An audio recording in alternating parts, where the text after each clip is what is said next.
માટે જાસૂસી કરનારી યુટ્યુબર જ્યોતિ મલ્હોત્રાની એક સાથે ત્રણ ટીમ પૂછપરછ કરી રહી છે અને જ્યોતિની પૂછપરછમાં સામે આવી રહ્યા છે એક પછી એક સનસનીખેજ ખુલાસા। હરિયાણાના હિસારથી ઝડપાયેલી યુટ્યુબર જ્યોતિ મલ્હોત્રા અને પાકિસ્તાનની કુખ્યાત જાસૂસી સંસ્થા આઈએસઆઈ વચ્ચેની લિંક સામે આવતા દેશની તપાસ એજન્સીઓની પણ થઈ ગઈ છે સ્થાપિત। જ્યોતિના માધ્યમથી આઈએસઆઈ ભારતના રો એજન્ટ સુધી પહોંચવા માંગતી હોવાનો ચોંકાવનારો ખુલાસો થયો છે। જ્યોતિ મલ્હોત્રા અને પાકિસ્તાની ગુપ્તચર એજન્સીના અધિકારી અલી હસન વચ્ચે થયેલી ચેટથી આ ખુલાસો થયો છે, જે મુજબ અલી હસને જ્યોતિને કોડવર્ડ દ્વારા પૂછ્યું હતું કે જ્યારે તે અટારી બોર્ડર ગઈ હતી તો શું તે ત્યાં કોઈ અંડરકવર પર્સનને મળી હતી કે કેમ। તો જ્યોતિનું આઈએસઆઈ સાથે કનેક્શન સામે આવતા જ રાષ્ટ્રીય તપાસ એજન્સી એનઆઈએની એન્ટ્રી થઈ હોવાનું મનાઈ રહ્યું છે। એનઆઈએ જ્યોતિને પોતાની સાથે ચંદીગઢ લઈ ગઈ છે, જ્યાં તેની પૂછપરછ કરવામાં આવી રહી છે। એનઆઈએને શંકા છે કે જ્યોતિએ આઈએસઆઈ સાથે ગુપ્ત માહિતી શેર કરી છે। ઇન્ટેલિજન્સ બ્યુરો અને મિલિટરી ઇન્ટેલિજન્સના અધિકારીઓ પણ તેમની પૂછપરછ કરી રહ્યા છે, પરંતુ જ્યોતિ દરેક વાતનો એક જ જવાબ આપી રહી છે કે તેનો આઈએસઆઈ સાથે કોઈ સંબંધ નથી। તો હાલ તપાસ એજન્સીઓ જે જાણવાનો પ્રયાસ કરી રહી છે કે શું જ્યોતિ પાકિસ્તાની ગુપ્તચર અધિકારીઓ ઉપરાંત આતંકવાદીઓ સાથે સીધી ગુપ્ત માહિતી શેર કરતી હતી। આ માટે તેના મોબાઈલ અને લેપટોપનો ડેટા શોધવામાં આવી રહ્યો છે, સાથે જ મોબાઈલ અને લેપટોપમાંથી ડિલીટ કરાયેલો ડેટા રિકવર કરવામાં આવી રહ્યો છે।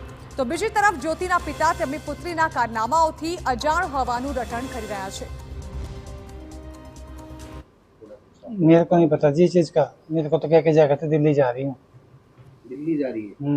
तो जैसे वो बता रहे हैं ऐसे कि वो वहाँ कश्मीर में भी गई थी वीडियो बनाने, पाकिस्तान में भी 2-3 बार गई थी, करतारपुर साहिब वगैरह। नहीं, मेरे को तो बता कर जा करते, मेरे को तो इतना बता कर जा करते मैं दिल्ली जा रही हूँ, मेरे को और कुछ नहीं बता कर जाना। तो जैसे उसकी कोई फ्रेंड भी थी जो कभी आती थी घर पे, या कोई हमारे घर पे तो कोई लेडीज नहीं आती थी ना कोई और। उसकी फ्रेंड जैसे उड़ीसा की भी है कोई लड़की? ना ना जी, कोई नहीं आती हमारे घर। ये तो घर पे ही बनाया करती है अपने। बाहर भी जाती थी ना ये? बाहर जाती थी, मेरे को तो नहीं बता कर जा करते। नहीं, आप बता रहे थे ना पाकिस्तान भी एक बार घूमने गई। मैंने नहीं कहा पाकिस्तान में घूमने गई है, मैं तो कह रहा हूँ ये मेरे को तो कह के जा करते दिल्ली जा रही हूँ, पाकिस्तान का मैंने कोई नाम नहीं लिया। तो जैसे कल पुलिस लेकर आई आपकी बेटी की, आपसे बातचीत हुई कोई? मेरी कोई बात नहीं हुई। यहाँ आए कपड़े चक्के ले गए हैं, 15 मिनट रुके होंगे, कपड़े उसने अपने जो काटने थे काटे और सही। तो आगे आप क्या सोचते हैं, आगे आप क्या मांग करते हैं, क्या आगे मैंने क्या मांग करनी है जी, जो होगा होगा। તો જાસૂસ જ્યોતિ કે પાકિસ્તાનમાં એ જગ્યાઓ પર પહોંચતી જ્યાં એક સામાન્ય ભારતીયનું જવું પણ મુશ્કેલ હોય, ત્યારે હવે ઘણા ચોંકાવનારા ખુલાસા થયા છે, જેમાં સામે આવી રહ્યું છે કે જ્યોતિ જે છે તે આઈએસઆઈ સાથે પણ સંપર્કમાં હતી અને ગુપ્ત માહિતી શેર કરવાના લગાતાર પ્રયત્નમાં હતી। તો જ્યોતિ અને આઈએસઆઈ વચ્ચેની લિંકનો ઘટસ્ફોટ થયો છે। જ્યોતિ જે છે તે ગુપ્તચર માહિતી જે છે તે પહોંચાડવાના ફિરાકમાં હતી તેવી શંકાઓ છે। આઈએસઆઈના નાપાક ઇરાદાઓનો ફરી પર્દાફાશ થયો છે, જ્યાં જ્યોતિ જેવી યુવતીઓનો સહારો લઈને રોજ એવી એજન્સી સુધી પહોંચવાની પ્રયત્નો જે છે તે આઈએસઆઈ દ્વારા કરવામાં આવ્યા। જ્યોતિ થકી રો એજન્ટ્સ સુધી પહોંચવા માંગતી હતી આઈએસઆઈ।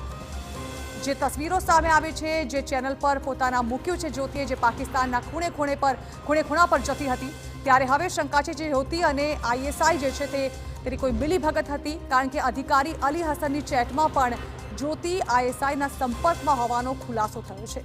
અલી હસને જ્યોતિને કોડવર્ડ દ્વારા એક સવાલ પૂછ્યો હોવાનું પણ આ ચેટમાં સામે આવ્યું છે। તે કોઈ એવા વ્યક્તિને મળી હોય તે પ્રકારની મુલાકાતની વાત આ ચેટમાં કરવામાં આવી છે, જ્યાં અટારી બોર્ડર પર અંડરકવર પર્સનને મળવા માટે એક સવાલ જે છે તે કરવામાં આવ્યો છે અને ચેટમાં કોડવર્ડ દ્વારા આ સવાલ કરવામાં આવ્યો। જ્યોતિને એજન્સીઓએ જે સવાલ કર્યા છે તેના વિશે પણ વાત કરી લઈએ, જેમાં તેને પૂછવામાં આવ્યું છે કે દાનિશ સાથે તેની ક્યારે મુલાકાત થઈ હતી, કેવી રીતે મુલાકાત થઈ હતી। દાનિશ સાથે ખૂબ જ ક્લોઝ હતી જ્યોતિ તેવું માનવામાં આવી રહ્યું છે। તો દાનિશની અધિકૃત ભૂમિકા અંગે શું જ્યોતિને કોઈ માહિતી હતી, આ સવાલ પણ જ્યોતિને પૂછવામાં આવ્યો છે। જો કે જ્યોતિએ કોઈ ચોક્કસ જવાબ આ મુદ્દે નથી આપ્યો, પરંતુ દાનિશને દેશમાંથી હાંકી કઢાયા બાદ પણ તે દાનિશના સંપર્કમાં હતી કે કેમ તે પણ એક મુખ્ય સવાલ છે, કારણ કે આખી બાબતમાં શંકાસ્પદ ભૂમિકા દાનિશની છે।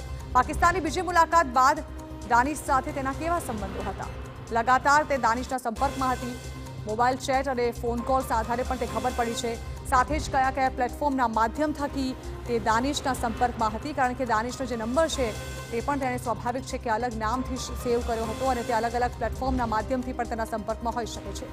સાથે જ જે પાકિસ્તાનના તેને વિઝા મળ્યા છે તેના અને ફંડિંગમાં તેને કોણે કોણે મદદ કરી છે પાકિસ્તાન તરફથી તેની પણ પૂછપરછ કરવામાં આવી રહી છે.